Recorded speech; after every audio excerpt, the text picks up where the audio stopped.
Muchas gracias por seguir con nosotros. Estamos en su programa CI en Contexto, pues revisando larga historia de negocios entre México y Estados Unidos que el doctor Raúl Bringas pues ha estado trabajaste durante muchísimos años para conseguir este gran manuscrito.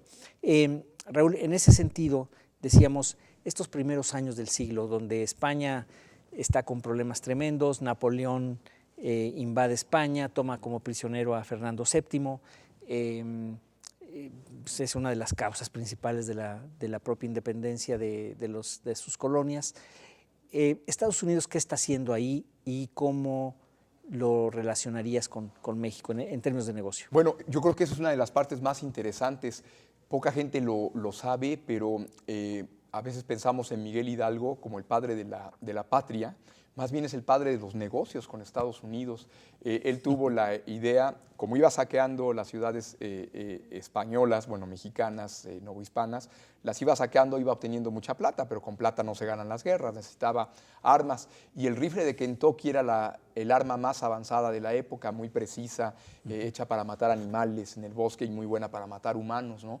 Entonces, Hidalgo mandó enviados a comprar armas a Filadelfia, en la zona donde había grandes fábricas, grandes para la época, fábricas de armas. Y es muy interesante ese capítulo. No solo Hidalgo, Morelos lo hizo también, comprar armas en grandes cantidades y se las venían a dejar aquí a la costa mexicana. O sea, era un customer service, un servicio al cliente impresionante, ¿no? Oye, pero ¿en qué momento? Porque digo, bueno, Hidalgo cuando entra a Guanajuato es cuando Sí. a la Alhóndiga de Granaditas, ahí se hace de mucho dinero. Mucho dinero, sí. Como dices tú, Sí. en moneda. Sí.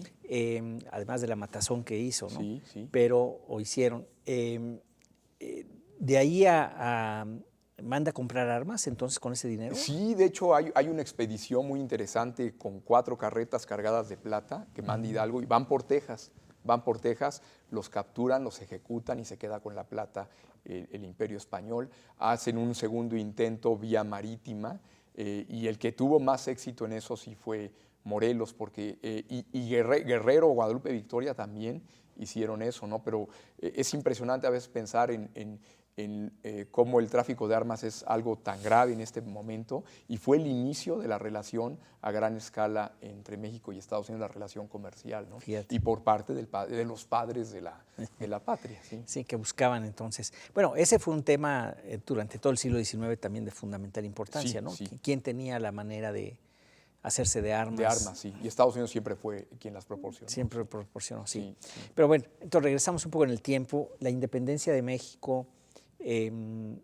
una vez independiente, que claro, termina la guerra de independencia con una situación económica muy seria, muy difícil, muy complicada, una recesión que se prolonga durante mucho tiempo, pero ¿qué hay ahí entonces de negocio con Estados Unidos? Ya decías tú, empiezan a irse por el lado de Texas, es decir, ya por tierra, el camino a Santa Fe, ¿cuándo se inaugura, por ejemplo? Sí, yo creo que es uno de los grandes logros, un emprendedor apellidado Begnell, se le va a ocurrir, dice, ya va a acabar la Nueva España, se va a abrir el nuevo país al comercio y él crea el Camino de Santa Fe, que la idea era vincular Missouri con Santa Fe, que era la ciudad más importante que tenía España en el norte, y de ahí bajar por todo el Camino Real, de las minas de México hasta la Ciudad de México, ¿no? Y fue un gran logro, y a partir de ahí se creó el enlace, la bisagra, en productos que venían de Missouri, llegaban a Santa Fe, continuaban hacia el sur, y viceversa. Esa era la ruta entonces. Esa era la ruta. Y hay mexicanos heroicos olvidados, empresarios de Chihuahua, de Sonora, que dijeron, ¿para qué depender de los estadounidenses?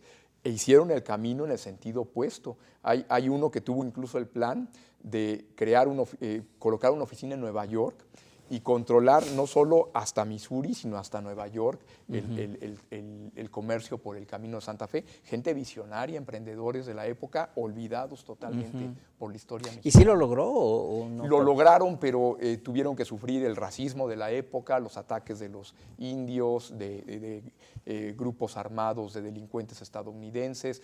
Sí lo lograron, pero no fue lucrativo. Fue muy buena idea, pero no prosperó.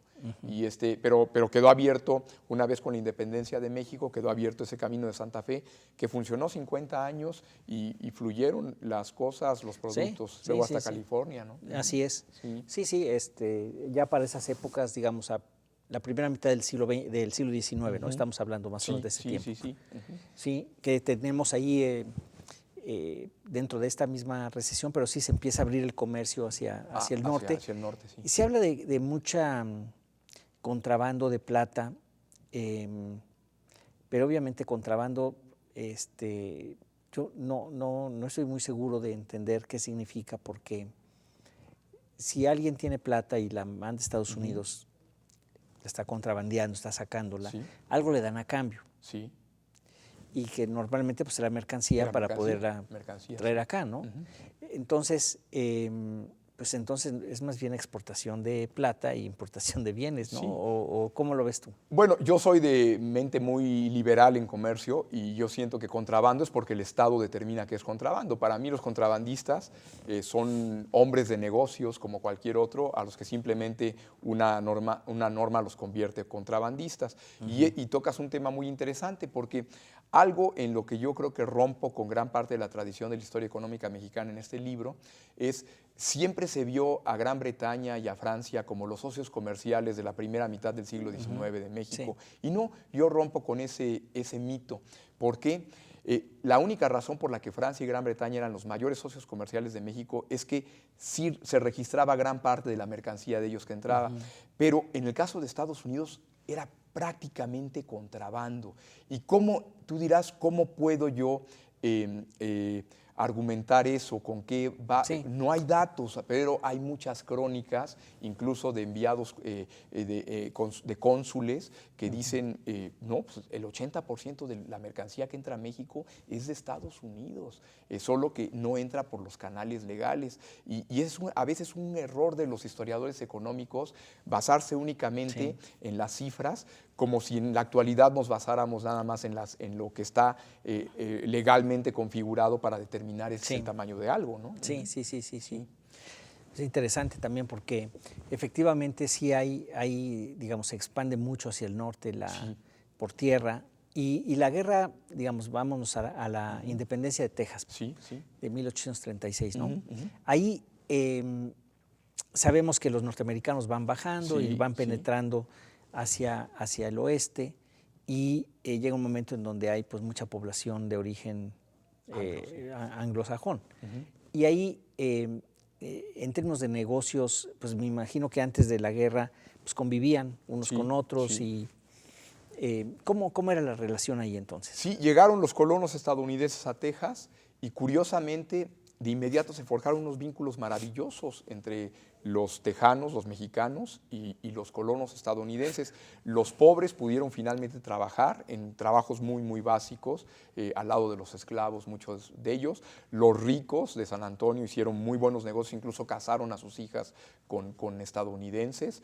La mujer más codiciada, por ejemplo, de San Antonio, Úrsula Veramendi, se casó con un estadounidense que se volvió millonario, porque no solo era codiciada por su belleza, sino por su riqueza. Entonces se crearon muchos vínculos, y uno de los mitos que tiene la historia mexicana es que en Texas se perdió porque los estadounidenses nos la quitaron, y no, se rebelaron tanto los mexicanos como los estadounidenses, crearon una alianza, empresarios mexicanos con estadounidenses, hasta gente del pueblo, gente con salarios muy bajos, dijo: prefiero estar con los estadounidenses que me dan de comer. Y uno puede ir a San Antonio, al Álamo, y ver los nombres de los que murieron ahí, y ahí va a haber los nombres hispanos, ¿no? Entonces, en realidad fueron tan buenos los negocios entre los tejanos y los anglos, que entre los dos pelearon por separarse. Es muy interesante porque bueno, Texas se volvió independiente en un primer momento. Ya, no duró muchos años, pero se volvió primero independiente. Y ahí dices tú que la revuelta, digamos, o el movimiento independentista fue pues de la población en su conjunto, no solamente de los norteamericanos, no nada colonos. más de los norteamericanos, los mexicanos viendo los beneficios de esa relación. ¿Pero ya habrán sido minoría para entonces o cómo estaban las Ya era relaciones? minoría en relación a la cantidad de anglos, pero curiosamente los mexicanos que participaron en la rebelión del lado de los anglos fueron la inmensa mayoría. Uno lo ve en los títulos de tierra que Texas entregó como premio a todos los que pelearon de su lado contra México. Gran parte de los nombres en los títulos son de hispanos que pelearon por separar ¿Así fue Texas. como los retribuyeron? Así los retribuyeron con títulos de tierra. Pero muchos de ellos, uno de los más grandes liberales mexicanos, Lorenzo de Zavala, fue el primer vicepresidente de Texas. O sea que había una unión interesante. Ya después, con el tiempo, el racismo, las diversos factores los separaron, ¿no? Pero se separaron juntos. Lorenzo de Zavala fue vicepresidente de Texas. Fue vicepresidente de Texas. Eso Increíble. sí, no, De increíble, hecho, por eso la sí. CEP también lo expurgó de nuestra historia, Claro. porque renunció como embajador en París y para unirse a la lucha de los tejanos. A ver, ahorita regresamos con ese tema. Sí. Muy, muy interesante. Regresamos, estamos en 6 en Contexto, volvemos.